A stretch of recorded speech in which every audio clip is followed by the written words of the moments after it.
Hi எல்லாருக்கும் வணக்கம். இன்றைக்கி வந்துட்டு ஒரு டே இன் மை லைஃப்னு சொல்ல முடியாது, ஒரு மார்னிங் ரொட்டீன் வந்து எடுக்கலான்னு பிளான் பண்ணியிருக்கேன். இப்போ டைம் வந்து பார்த்திங்கன்னா ஷார்ப்பாக உங்களுக்கு தெரியுதுன்னு நினைக்கிறேன். ஷார்ப்பாக 5 o'clock ஆகுது.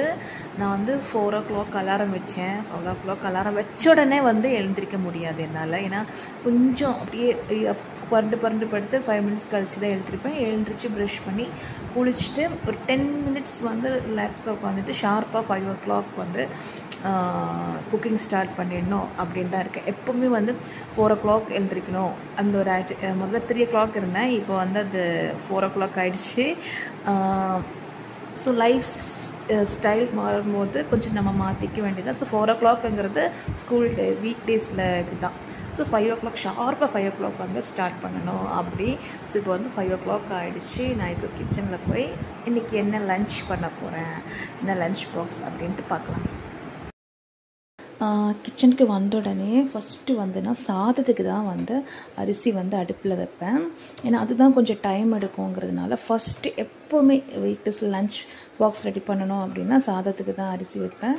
ஸோ வச்சு ஒரு 5 minutes ஆகிடுச்சு. இப்போ 5 minutesல கொதிச்சிடும்.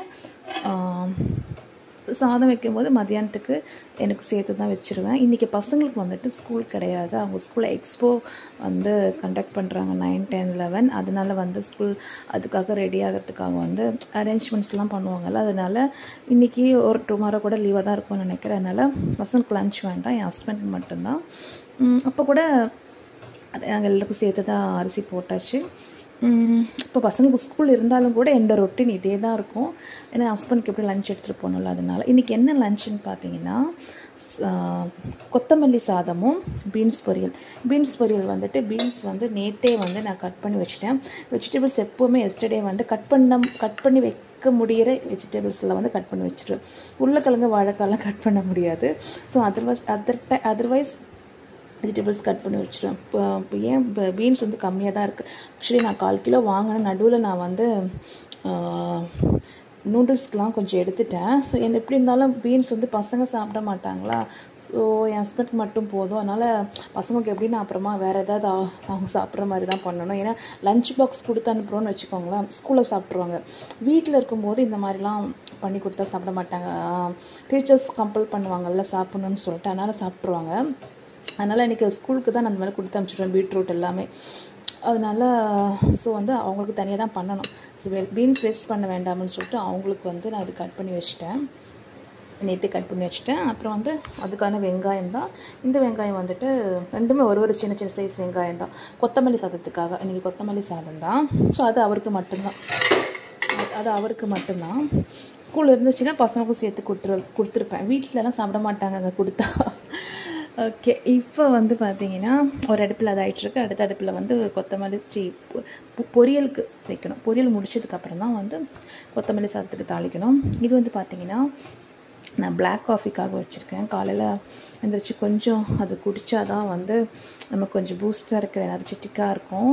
ஸோ அது என்ன 2 minutes அங்கே கொதிச்சிடும். லைட் நம்ம இன்ஸ்டன்ட் ஸ்ட்ராங் காஃபி கிடையாது, பிளாக் காஃபின்னு சொல்லுவோம்ல, கடுங்காப்பின்னு சொல்லுவோம்ல, அதுதான். அது அப்படியே இது ரெண்டுமே அடுப்பில் ஆகிட்டு இருக்கும்போது அதை நான் ரிலாக்ஸாக கொஞ்சம் சோஃபாவில் உட்காந்து குடிச்சிடுவேன். ஸோ அதுக்கு தான் தண்ணி வச்சுருக்கேன். இப்போ கொதிச்ச உடனே காஃபி தூள் போட்டுட்டு சர்க்கரை போட்டுட்டு இறக்க வேண்டியது, அவ்வளோதான். அப்புறம் அந்த அடுப்பில் கடாய் கழுவி வச்சுட்டு பீன்ஸ் தாளித்து போட்டுருவேன். காஃபி வந்து கொதிச்சிருச்சு, நான் எடுத்து வச்சுட்டேன். அது கொஞ்சம் சூடாகட்டும். அதுக்குள்ளே எங்கள் அடுப்பில் கடாய் வச்சுட்டேன். எண்ணெய் ஊற்றி கடுகு போட்டு பொரிஞ்சதுக்கப்புறம் வெங்காயம் போட்டு கருவேப்பிலை போட்டு வதங்கணும். சிம்பிள் தான், கட் பண்ணி வச்சுட்டு ஈஸிங்க பொரியல் பண்ணுறது. ஸோ அதை தாளிக்கிறதுக்குள்ளே நான் இது குடிச்சிடுவேன். இப்போ வந்து டைம் வந்து டைம் இல்லை, சாதம் வந்து கொதிச்சிருச்சு. நான் சாதம் கொதித்த உடனே கொதிக்கிற வரைக்கும் ஃபுல்லாக வைப்பேன். கொதித்த உடனே அதை அப்படியே வந்து லோ ஃப்ளேமில் வச்சுட்டு டைம் பார்ப்பேன். டைம் வந்து 5:20. ஸோ வந்து எனக்கு கரெக்டாக வந்து கொதித்ததுக்கப்புறமா லோ ஃப்ளேமில் வச்சு எனக்கு 35 மினிட்ஸ் ஆகுங்க சாதம். ஸோ நான் அதுக்கப்புறம் நடுவில் வந்து இந்த மூடி தான் கீழே விழுமே தவிர சாதம் செக் பண்ண மாட்டேன். கரெக்டாக 35 மினிட்ஸ் கழித்து வடிச்சிருவேன். நடுவில் வெந்துச்சுன்னு கூட பார்க்க மாட்டேன். ஏன்னா எனக்கு தெரியும் நம்ம ரொட்டீனாக பண்ணுறோம்ல. ஸோ வந்து கொதிக்கிற வரைக்கும் ஃபுல்லில் வச்சுட்டு கொதிச்சுட்டு லோ ஃப்ளேமில் வச்சுட்டு 5:20 இப்போது நான் வந்து 5:55க்கு வடிச்சிருவேன். அந்த மாதிரி டைம் பார்த்தா ஈஸியாக முடிஞ்சிடும். ஸோ 5:55 வரைக்கும் இந்த அடுப்பு வந்து காலி ஆகாது. அதுக்குள்ளே அங்கே பீன்ஸ் கொஞ்சம் ரெடி ஆகிடும்னு நினைக்கிறேன். அதுக்கப்புறம் அந்த அடுப்பில் நான் கொத்தமல்லி சாதத்துக்கு தாளிச்சிருவேன். அதுக்கப்புறமா தான் வந்துட்டு டிஃபனுக்கு வந்து சட்னி அரைக்கணும். ஸோ தோசை அவர் குளிக்கும் போது தான் சுடுவேன். அப்போ தான் சூடாக சாப்பிட்லான்னு சொல்லிட்டு சட்னி இன்றைக்கி தேங்காய் சட்னி தான். ஸோ அடுப்பில் எண்ணெய் ஊற்றி சூடானதுக்கப்புறம் கொஞ்சமாக கடுகு போட்டு அந்த கட் பண்ணி வச்ச வெங்காயம் கருவேப்பிலை போட்டு வதக்கிட்டுருக்கேன். எனக்கு ஒரு கையில் ஃபோன் பிடிச்சிட்டு நான் வீடியோ எடுக்கிறதுனால எனக்கு அந்த டைம் வந்து போடும்போது எடுக்க முடியல. அதான் இந்த பக்கம் கிளறும் போது இந்த மூடி வந்து டப்புன்னு வீடும். அதனால கொஞ்சம் அங்கேயே இருக்கட்டும். ஸோ வந்துட்டு இது வதங்கினதுக்கப்புறம் கட் பண்ணி வச்சுருக்கிற பீன்ஸ் எடுத்து போட்டு தனி மிளகாய்த்தூள் வேணால் போட்டுக்கலாம், இல்லை குழம்பு மிளகாய்த்தூள் எது வேணால் போட்டுக்கலாம். போட்டு கொஞ்சமாக உப்பு போட்டு லோ ஃப்ளேமில் வச்சுட்டு லைட்டாக தண்ணி சொட்டு போட்டுட்டு சும்மா தண்ணி அந்த மாதிரி கொஞ்சம் ஊற்றக்கூடாது, ஸ்ப்ரெட் பண்ணுற மாதிரி லைட்டாக அப்படி இது மாதிரி பண்ணிவிட்டு லோ ஃப்ளேமில் வச்சு மூடிட்டோன்னா அது ஒரு 20 மினிட்ஸ்க்குள்ளே ரெடி ஆகிடும். அவ்வளோ கூட வேணாம்னு நினைக்கிறேன், ரெடி ஆகிடும். அவ்வளோதான். இப்போ இந்த 2 அடுப்புமே ஃபுல்லாக இருக்குது. இதில் ஏதாவது ஒன்று ரெடி ஆனோடனே நான் அடுத்தது வெரைட்டி ரைஸ்க்கானது பார்த்துருவேன்.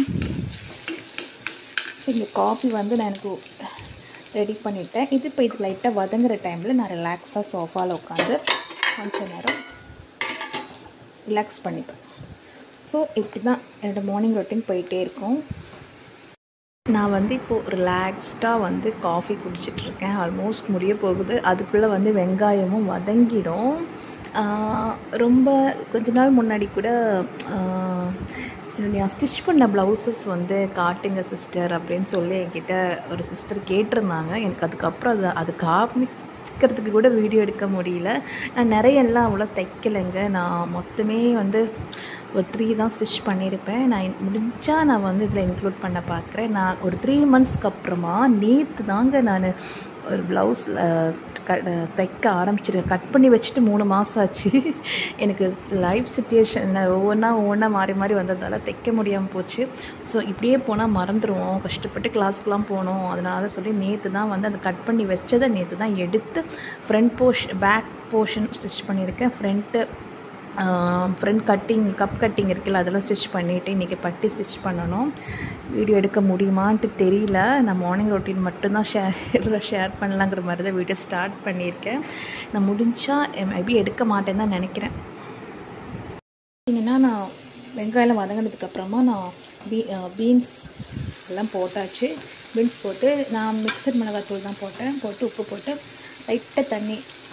லைட்டாக ஸ்ப்ரெட் பண்ணிவிட்டு மூடி வச்சுட்டேன். இதோட கரெக்ட் சைஸ் மூடி இருக்குங்க. வீடு காலி பண்ணும்போது மாறி போயிடுச்சு, அவங்கக்கிட்ட போயிடுச்சு. அதெல்லாமே மாறி அதனால் வேறு இல்லை வாங்கினோம். இது வந்து அது ஆகட்டும், 15 மினிட்ஸ் ஆகும் எப்படியும். ஸோ கொத்தமல்லி சாதத்துக்கு பூண்டு தோல் உரிக்கணும். அப்புறமா வந்து இஞ்சி வந்து லைட்டாக வந்து தோல் சீவி சின்ன பீஸ் எடுத்து வைக்கணும். பூண்டு கூட வாங்கணும், அது காலியாக போகுது. ஆக்சுவலி பூண்டு வந்து கிலோ 400 ருபீஸ் இருந்துச்சு. நான் எப்போவுமே 1/4 கிலோ தான் வாங்குவேன். அது காலியாக தான் வாங்குவேன். ஸோ அன்றைக்கி ஃபோனில் எதிலோ போட்டிருந்தாங்க கிலோ 400ங்கிறது 280 ஆச்சு, ரேட் குறைஞ்சிருக்கு 280 அப்படின்ட்டு. ஸோ அன்றைக்கி நான் கடையில் கேட்டு பார்த்தா அவர் 1/4 கிலோ அதே ரேட்டு தான் சொல்கிறாரு. இது எப்படி பைசா வந்துச்சுன்னு தெரியலையே. நான் கடைக்கு போயிட்டு வரும்போது பர்ஸில் வந்து எடுத்து போடும்போது விழுந்திருக்கும்னு நினைக்கிறேன். ஸோ வந்து குறைஞ்சிருக்குன்னு சொன்னாங்க, தெரியல. வாங்கணும், லீவ் டேஸில் தான் போக முடியும் கடைக்கு. ஆக்சுவலி என்ன சொல்கிறது, இந்த மாதிரி ஐட்டம்ஸ்லாம் வாங்குறதுக்கு பக்கத்தில் நியர்பையில் வெஜிடபிள்ஸ்லாம் வாங்கிடுவேன். நான் பூண்டு நிறையெல்லாம் யூஸ் பண்ணுறது கிடையாது. இந்த மாதிரி வத்தக்குழம்பு, இந்த மாதிரி கொத்தமல்லி சாதம் அந்த மாதிரி ப்ரிப்பேர் பண்ணும்போது தான் பூண்டு கொஞ்சமாக உரிச்சு வைக்கணும். அப்புறம் இஞ்சி எடுக்கணும். இஞ்சி வந்துட்டு நல்லா வாஷ் பண்ணி இந்த மாதிரி ஒரு கண்டெய்னரில் போட்டு வச்சோன்னு வச்சுக்கோங்களேன், ரொம்ப நாளைக்கு ஒன்றுமே ஆகாது. இந்த ஒரு பேக் நான் என் பிரதர்-இன்-லா மேரேஜ் டைமில் இந்த Lakme blush and glow face mask ஒரு 4-5 வாங்கி வச்சேன். அது அப்போது வந்து மேரேஜ்க்கு பிஃபோர் வந்து அப்பப்போ போட்டுட்டு இருந்தேன். மேரேஜ்க்காக ஃபேஸ் செட் ஆகணும், நல்ல க்ளோவாக இருக்கணும்னு சொல்லிட்டு. ஒன்று பேலன்ஸ் வந்துருச்சு. இன்னமும் நான் அது நவம்பர் 13க்கு கல்யாணம் ஆச்சுங்க. 2 மாதம் ஆக போது ஒரு பேலன்ஸ் அப்படியே இருக்குது. வேஸ்ட் பண்ணக்கூடாது. ஸோ எப்படியாச்சும் எக்ஸ்பைரி டேட் முடியறதுக்குள்ளே இது யூஸ் பண்ணிடணும். இன்றைக்காச்சும் போடணும் அப்படின்னு டெய்லி இன்றைக்கி போடணும் வேஸ்ட் ஆகக்கூடாதுன்னு நினைப்பேன். ஸோ இன்றைக்கி கண்டிப்பாக போடணும். பூண்டு, அப்புறமா சின்ன பீஸ் இஞ்சி, 2 பச்சை மிளகாய் இதெல்லாமே க்ளீன் பண்ணி வாஷ் பண்ணி எடுத்து வச்சுட்டேன். கருவேப்பிலையும் வந்து வாஷ் பண்ணி வச்சுட்டேன். இன்னும் கொஞ்சம் ஈஸியாகிடுங்க. அது ரெண்டுமே ரெடி ஆனோடனே மிக்சியில் கொத்தமல்லி இதெல்லாம் போட்டு அரைச்சிட்டு வெங்காயம் இதெல்லாம் தாளிச்சிட்டு அப்புறமா சாதம் மிக்ஸ் பண்ணால் ரெடி ஆகிடும். அவ்வளோதான், சீக்கிரம் முடிஞ்சிடும். டைம் வந்து இப்போது 5:45 ஆகிடுச்சு. கடன்னு டைம் ஓடிக்கிட்டே இருக்குது. ஸோ வந்து சாதம் வடிக்கிறது தான் அது வந்து அப்பப்போ இந்த மூடி வந்து கீழே விழுந்துக்கிட்டே இருக்குது. அது இந்த மூடியோட பிரச்சனை தாங்க இது. நம்ம அந்த பக்கத்துலேருந்து ஏதாவது கிளறணும்னு வச்சுக்கோங்களேன், இங்கே விழும். லைட்டாக கேஸு ஸ்டவ்வை வந்து கொஞ்சம் லைட்டாக ஷேக் ஆச்சுன்னா டப்புன்னு விழுந்துடும். இங்கே வந்து இன்னும் கொஞ்சம் நேரம் ஆகும். இதில் ஏதாவது ஒன்று ஆனதுக்கப்புறம் தான் ஏதாவது பண்ண முடியும். அப்படி சட்னி எல்லாம் அரைக்கணும். இது வந்து காக்காவுக்கு வந்து சாதம் எடுத்து வச்சுருக்கேன். நாங்கள் எப்போவுமே எடுத்து வைப்போம் நைட்டு. இன்றைக்கி கண்டிப்பாக வந்து பட்டி ப்ளவுஸோட பட்டி ஸ்டிச் பண்ணணும் அப்படிங்கிறதுல தான் இருக்கேன். ஆக்சுவலி இந்த மிஷின் வந்து பார்த்திங்கன்னா பழைய மாடல் மிஷின் இது. நான் டெய்லரிங் கிளாஸ் போகும்போதெல்லாம் எனக்கு இந்த மாதிரி மிஷின் தான் அங்கே கிளாஸில் வச்சுருக்காங்க. லேட்டஸ்ட் மிஷின்ஸ் எதுவுமே கிளாஸில் இருக்காது. மேபி எனக்கு தெரிஞ்ச எல்லா டெய்லரிங் இன்ஸ்டியூட்லையும் அப்படி தான் இருக்கும்னு நினைக்கிறேன். பழைய மிஷின் தான் அது. இதில் கற்றுக்கிட்டா தான் நமக்கு வந்து நல்லா தெரிஞ்சுக்க முடியும். இது வந்து நாங்கள் என் ஹஸ்பண்டோட ஃப்ரெண்டு அவங்க ஒய்ஃப்க்கு அவங்க யூஸ் பண்ணுறது இல்லைன்னு சொல்லிட்டு கொடுத்தாங்க. ஆனால் அன்றைக்கி சரி பண்ண வரும்போது மெக்கானிக் கூட சொன்னார், இந்த மிஷின் நீங்கள் முடிஞ்ச அளவுக்கு இதே யூஸ் பண்ணுங்கள், இந்த மாதிரி மிஷின் இப்போ வரதே கிடையாது, அவ்வளோ நல்லது அப்படின்ட்டு. ஆனால் நல்ல மிஷின் தாங்க. ஆனால் என்ன ஒரு மைனஸ்ன்னு பார்த்தீங்கன்னா, நம்ம தைக்கும்போது ஸ்டார்டிங் ஸ்டிச்சிங் அண்ட் கடைசி ஸ்டிச்சிங்கில் நம்ம ஸ்டிச்சு லாக் பண்ணுவோம் தெரியுமா? அதுக்கு என்ன சொல்லுவாங்க, இந்த ஸ்டிச்சு டைட் ஆகிறதுக்கு இந்த இது பண்ணுவாங்கல்ல, டக்கு பிடிக்கிறதுனா என்ன ரிவர்ஸ் ஸ்டிச்சுங்கெலாம் சொல்லுவோம் தெரியுமா? அப்போ தானே அந்த தையல் பிரிஞ்சு வராமல் இருக்கும் ஸ்டார்டிங்லேயே எண்டிங்லேயே போடும்போது. இப்போ வரை மிஷினில் அது வந்து அது பண்ணுறதுக்கு அதில் வந்து ஆப்ஷன்ஸ் கொடுத்துருக்காங்க. அப் அண்ட் டவுன் மாதிரி ஏதோ பண்ணால் போதும். இதில் இந்த மாதிரி மிஷினில் வந்து நம்ம வந்து லைட்டாக 2 ஸ்டிச் போட்டுட்டு இந்த அப் அண்ட் டவுன் இருக்கு இல்லையா, அதை மேலே ஏற்றி ஸ்டிச்சஸ் அப்படி இப்படி பண்ணிவிட்டு அதுக்கப்புறமா தைக்கணும். அது எனக்கு வரவே மாட்டேங்குது. அதுதான் அதில் ஒரு பிரச்சனை. இதை வந்து டவுன் பண்ணி பண்ணால் வருது. பட் வந்து அப்படி பண்ணும்போது ஊசி உடஞ்சி போயிடுது. அந்த ஒரு ப்ராப்ளம் தான். இன்னும் லேட்டஸ்ட் மிஷின்ஸ்லலாம் பார்த்தீங்கன்னா வந்து கொஞ்சம் இதுக்கு அடுத்த ஸ்டெப்பாக வந்த மிஷின்ஸ்லலாம் பார்த்தீங்கன்னா அந்த ஆப்ஷன் கொடுத்துருக்காங்க. ஸ்டிச் போட்டு நம்ம அது கீழே மேலே அது ஏதோ ஒன்று இருக்குது, அது இருக்குன்னா அந்த ஸ்டிச் லாக் ஆகிடுது. எண்டிங்கில் நம்ம அது பண்ணணும்.